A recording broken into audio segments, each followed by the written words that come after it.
Television ചരിത്രത്തിലെ ഏറ്റവും വലിയ റിയാലിറ്റി ഷോകളിൽ ഒന്നായ ബിഗ് ബോസ് മലയാളം സീസൺ 7 അതിന്റെ 100ാം ദിവസത്തിലേക്ക് അടുക്കുമ്പോൾ വിജയത്തെക്കുറിച്ചുള്ള അനിശ്ചിതത്വം ആരാധകർക്കിടയിലും നിരീക്ഷകർക്കിടയിലും ഒരുപോലെ നിലനിൽക്കുകയാണ്. മുൻ സീസണുകളിൽ നിന്ന് തികച്ചും വ്യത്യസ്തമായി ഇത്തവണ രാജാവിന്റെ പരിവേഷമുള്ള വ്യക്തമായ ഭൂരിപക്ഷത്തോടെ കപ്പ് നേടുമെന്ന് ഉറപ്പുള്ള ഒരു മത്സരാർത്ഥി പോലും ഇല്ലാത്ത സീസണാണ് ഇത് എന്ന വിലയിരുത്തലാണ് സോഷ്യൽ മീഡിയയിൽ ശക്തമാകുന്നത്.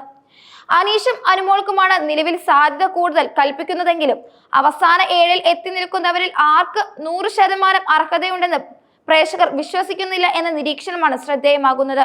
ഈ സീസണിന്റെ ഏറ്റവും വലിയ പ്രത്യേകതയായി പ്രേക്ഷകർ ചൂണ്ടിക്കാണിക്കുന്നത് കഴിഞ്ഞ സീസണുകളിലേതുപോലെ ഒരു മത്സരാർത്ഥിയോടും ആരാധകർക്ക് അമിതമായ ദേഷ്യമോ വാശിയോ ഇല്ല എന്നതാണ്. ഇത് മത്സരാർത്ഥികൾ തമ്മിൽ വ്യക്തിപരമായ പകയോ വൈരാഗ്യമോ വെച്ച് പുലർത്തിയിരുന്നില്ല എന്നതിന്റെ സൂചനയായി വിലയിരുത്തപ്പെടുന്നു. എല്ലാവരും ഗെയിമിൽ വിജയിക്കാൻ വേണ്ടി മാത്രമുള്ള കള്ളത്തരങ്ങളും ഉടായ്പകളും മാത്രമാണ് കൂടുതലും കളിച്ചത്. അതുകൊണ്ട് തന്നെ ഈ സീസണിൽ ആര് വിജയിച്ചാലും പ്രേക്ഷകർക്ക് വലിയ വിഷമങ്ങളോ സങ്കടങ്ങളോ ഉണ്ടാകാൻ സാധ്യതയില്ല എന്നും ഒരു വിഭാഗം വിലയിരുത്തുന്നുണ്ട്. മാത്രമല്ല, പുറത്തുപോയി തിരിച്ചു വന്ന മത്സരാർത്ഥികളെ വീണ്ടും കാണാൻ പ്രേക്ഷകർക്ക് വലിയ താല്പര്യം തോന്നിയിരുന്നതും ഈ സീസണിലെ ഒരു വേറിട്ട അനുഭവമാണ്. അവസാന 7 പേർക്കും പോസിറ്റീവും നെഗറ്റീവുമായ നിരവധി വശങ്ങളുണ്ട്. നിലവിലെ മുൻനിര സാധ്യതകളിൽ ഒന്നാമനായ അനീഷിന്റെ ഗെയിം പ്ലാനിനെ വളരെ വ്യക്തമായി ഈ കുറിപ്പിൽ വിശകലനം ചെയ്യുന്നുണ്ട്. സെലിബ്രിറ്റികൾ നിറഞ്ഞ ഒരു ഷോയിൽ ശ്രദ്ധ പിടിച്ചുപറ്റാൻ താൻ ഒരു കോമൺ കൃഷിക്കാരൻ ആണെന്ന ലേബർ ഉപയോഗിക്കുകയും മുൻകൂട്ടി ആസൂത്രണം ചെയ്ത ചില കാര്യങ്ങൾ അതേപടി നടപ്പിലാക്കുകയും ചെയ്തതിലൂടെ അനീഷ് ഒരു പരിധിവരെ വിജയം കണ്ടു. ഷോയിൽ മറ്റൊരു സൂപ്പർ മത്സരാർത്ഥി ഉയർന്നു വരാതിരുന്നത് അനീഷിന് തുണയായി. എന്നാൽ അനുമോളോടുള്ള പ്രണയാഭ്യർത്ഥന ഉൾപ്പെടെ അനീഷ് കാണിച്ചതെല്ലാം തന്റെ ഗെയിമിന്റെ ഭാഗമായ ഫേക്ക് ഡ്രാമകൾ മാത്രമായിരുന്നു എന്നും വിലയിരുത്തപ്പെടുന്നു. ഷാനവാസുമായി സംസാരിക്കുമ്പോൾ മാത്രം പുറത്തു വരുന്ന ഒരു പാവം മനുഷ്യ മാത്രമാണ് അദ്ദേഹമെന്നും ഈ ഫേക്ക് പ്രകടനങ്ങളെ കുറ്റപ്പെടുത്താൻ കഴിയില്ലെന്നും അത് സത്യമാണ് എന്നും ഈ നിരീക്ഷണം പറയുന്നു. അതേസമയം അനുമോൾ വീട്ടിൽ ഏറ്റവും കൂടുതൽ അതിജീവിച്ച മത്സരാർത്ഥിയായി കണക്കാക്കപ്പെടുന്നു. പല സമയങ്ങളിലും മറ്റു മത്സരാർത്ഥികൾ വളഞ്ഞിട്ട് ആക്രമിക്കാൻ ശ്രമിച്ചിട്ടും പതറാതെ പിടിച്ചുനിന്നത് സ്റ്റാർ മാജിക് ആരാധകർക്ക് അവളോടുള്ള ഇഷ്ടം വർദ്ധിപ്പിക്കാൻ കാരണമായി. കട്ടപ്പയുടെ വരവ് പോലും അനുമോളെ തകർക്കാൻ ലക്ഷ്യമിട്ടായിരുന്നു എന്നും എന്നാൽ അത് മികച്ച രീതിയിൽ അവൾ നേരിട്ടു എന്നും നിരീക്ഷിക്കപ്പെടുന്നു. പ്ലാനിംഗ്, കരിച്ചിൽ card, cuteness card, love card തുടങ്ങിയ കണ്ടന്റ് നൽകാൻ സാധിക്കുന്ന എല്ലാ കാർഡുകളും അനുമോൾ വീശിയിട്ടുണ്ട്.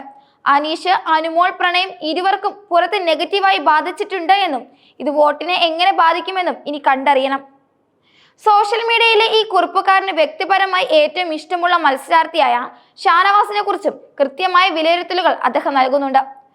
സീസണിന്റെ ആദ്യ പകുതിയിൽ ഒരു വല്യേട്ടൻ ഗെറ്റപ്പിൽ നിന്നിരുന്ന ഷാനവാസ് ലാലേട്ടന്റെ ചോദ്യം ചെയ്യലിന് ശേഷം നിറം മങ്ങിപ്പോയി.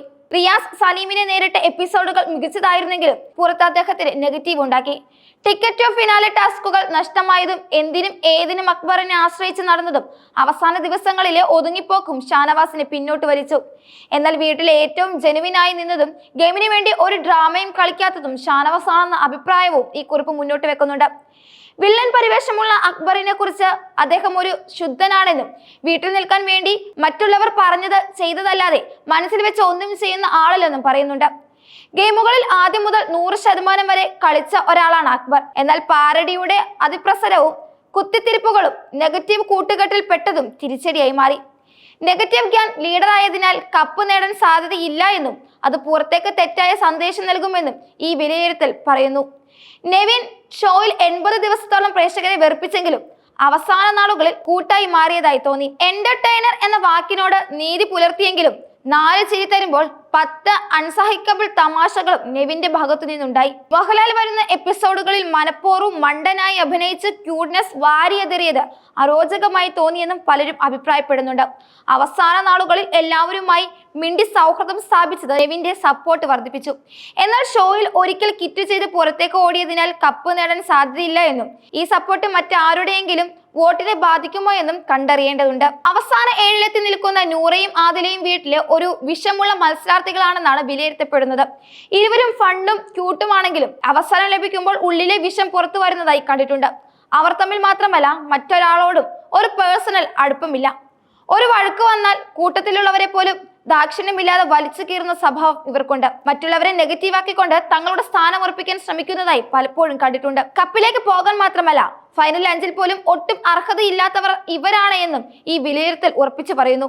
ഈ സീസണിന്റെ പല ഘട്ടങ്ങളിലും ഷോയെ താങ്ങി നിർത്തിയത് അനീഷ്, അനുമോൾ, ഷാനവാസ് എന്നിവരായിരുന്നു.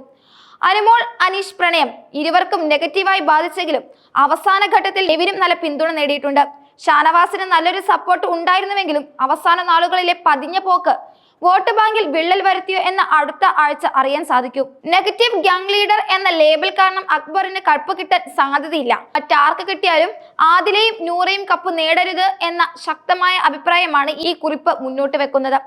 എല്ലാ പോരായ്മകൾക്കിടയിലും ബിഗ് ബോസ് മലയാളം സീസൺ 6 മെച്ചപ്പെട്ടതും ഒരു കുഴപ്പമില്ലാത്ത സീസണുമായി അത് അവസാനിക്കും ശുഭാപ്തി വിശ്വാസത്തോടെയാണ് ഈ കുറിപ്പ് അവസാനിക്കുന്നത്.